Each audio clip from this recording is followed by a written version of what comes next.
Trabalhar no Red Bull Bragantino é fácil? Não. Não é fácil, né?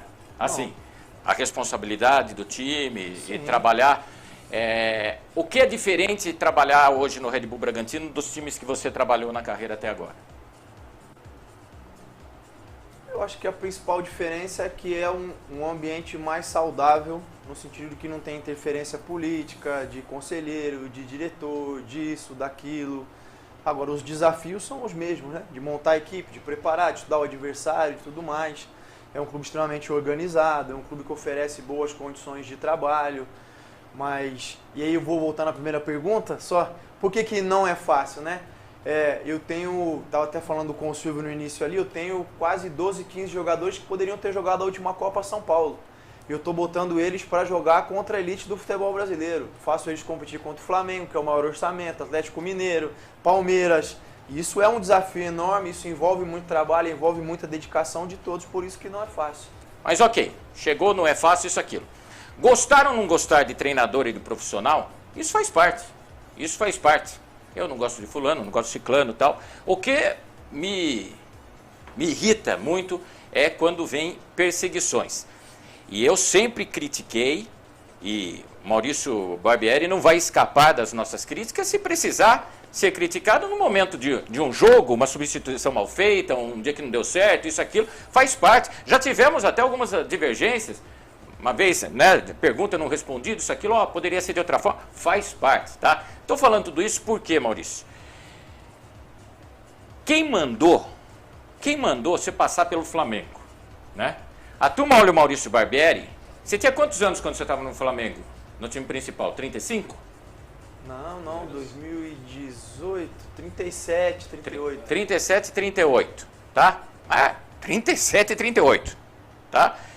E os meus amigos da imprensa, né? O Mauro César Pereira, não sei o problema que ele tem com o Maurício Barbieri, mas tudo bem, é o direito. O que me incomodou foi recentemente meu amigo Tirone e o Arnaldo, e daí eu fui debater com eles. Porque o Arnaldo cravou de pé junto que se o Barbieri, o que ele faz aqui hoje, que ele não aguenta 2 meses no São Paulo, no Corinthians, time grande. Que trabalhar no Bragantino é fácil.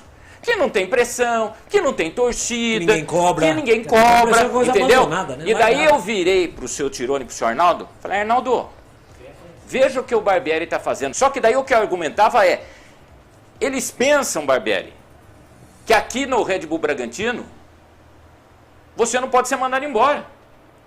Se o resultado não aparecer, se o seu trabalho não aparecer, você tem cadeira cativa, você já tem lá com a direção, que agora eternamente você está aqui. Eu falei, você acha que o Barbieri está aqui por quê? Porque ele está mostrando trabalho dentro de campo, os resultados. Esquece, os títulos ainda não vieram, mas pegue desde a chegada dele, 20 para 21, só pegar o percentual brasileiro, e pegue, não é, né? Um absurdo você falar de Flamengo, na época que lá estava, né? Isso eu falando. CSA e Goiás, eu não posso, nesse momento, independente do que tenha acontecido lá, querer comparar com o que ele tem aqui no Red Bull Bragantino. Então, tudo isso é para... O que você pensa? Quando você ouve isso, deixa falar, é uma tremenda bobagem. O Maurício hoje já está preparado para assumir, de fato, um grande, que não seja o Red Bull Bragantino, com pressão, com torcida, e... para lançar esse desafio, e daí esse pessoal que acha que você é treinador de 2, 3 meses e que não vai aguentar por aquilo que você mostra no Red Bull Bragantino, né? E, é só olhar o que joga o time.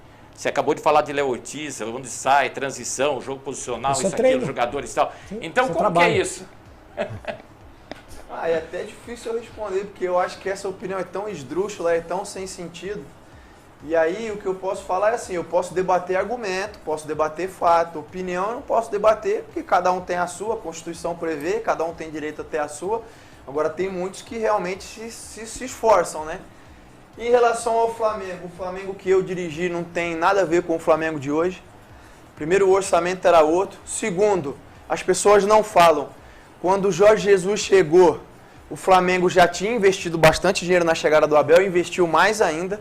O que as pessoas não falam é que quando eu cheguei no Flamengo, o Paquetá não jogava e foi vendido por 35 milhões de euros, quando eu saí. O Vinícius não jogava, já estava vendido, mas não jogava. O Léo Duarte, que não jogava também, foi vendido por 15 milhões de euros. Então o meu trabalho deixou 50 milhões de euros no caixa do Flamengo. O meu trabalho. Que depois foi usado para comprar os jogadores que o Jorge Jesus, com competência, com muito mérito, gerou para ser campeão. Aquele Flamengo tinha tanta pressão como qualquer outro.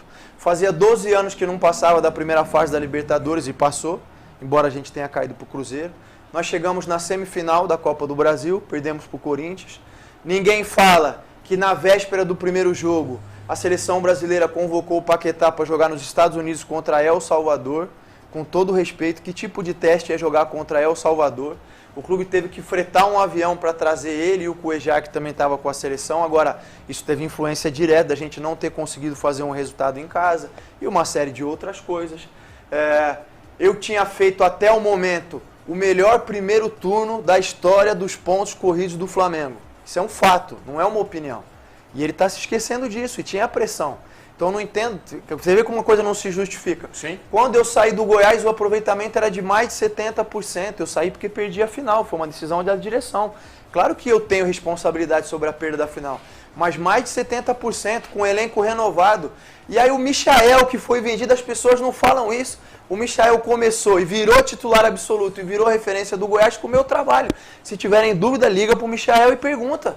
E quanto o Michael deu de caixa para o Goiás? E quanto o Michael deu de caixa para o Flamengo? As pessoas não veem. Outra coisa, as pessoas não veem que quando eu cheguei no Red Bull Bragantino, por exemplo, o Claudinho era reserva e ele saiu convocado para a seleção brasileira e por 100 milhões de reais. Isso é um fato. Então eu peço que esses profissionais comentem esse fato. O Léo Ortiz nunca tinha sido convocado para a seleção brasileira, foi convocado para a seleção brasileira. O Arthur foi convocado para a seleção brasileira. Né? O Cleiton já era um jogador visto pela seleção olímpica, foi convocado para a seleção olímpica. Agora esquece tudo isso, porque na minha opinião isso também é trabalho do treinador. Não é só ganhar, é desenvolver e trazer recursos para o clube. E claro, eu não fiz tudo isso sozinho, mas é claro que tem uma parcela grande do meu trabalho em tudo isso, como o Fabrício Bruno chegou agora e saiu por 15 milhões. Quem conhecia o Fabrício quando o Fabrício chegou? De Chapecoense, Cruzeiro, de Com todo Cruzeiro. respeito, mas vamos para os outros sim. pontos. Então vamos lá, a gente tem, quando eu cheguei em 2020, a gente terminou o segundo turno do Campeonato Brasileiro com aproveitamento de G4. Perfeito. Na temporada passada nós terminamos em 6º lugar, só que nós perdemos o Claudinho no meio da temporada, perdemos o Raul por lesão, perdemos o Evangelista e terminamos entre os 6 classificados para a Libertadores. Eu pergunto a ele, dos times que terminaram na nossa frente, quem perdeu número parecido de jogadores importantes como nós? Isso é um fato, para ele responder e para ele opinar. Porque jogar opinião para a torcida, qualquer um joga. Vai no fato e vê, ninguém perdeu. E na final, que ele pode criticar, pode dar a opinião dele, pode falar o que quiser. Eu não tinha um jogador da posição, que era o Ramires, porque estava machucado, para escalar. Eu tive que improvisar, escalei um atacante. E a gente dominou, jogou contra uma equipe que era mais velha, que era uma equipe acostumada com decisões, porque tinha jogadores campeões da própria Sul-Americana. Agora, isso é desculpa? Não, claro que a gente busca com os erros, né? Mas o que eu quero demonstrar falando tudo isso é que, de novo, opinião é fácil jogar para a torcida. Eu gostaria que ele apresentasse fatos que comprovem isso. E o que me incomoda, de fato, não é a opinião dele, porque possa haver quem valorize, não precisa ser o meu caso, efetivamente, mas o que me incomoda é que isso acaba julgando um profissional que se dedica, que trabalha, que busca o seu espaço, que tem família, né? Então, assim, com todo o respeito a eles, volto a dizer, o que vocês têm colocado da boca para fora é opinião qualquer um tem, qualquer um fala o que quer. Peço que vocês demonstrem com fatos e argumentos coisas que possam, porventura, comprovar a opinião de vocês. Eu vejo de outra forma, apresentei os fatos e argumentos para comprovar o que eu estou falando.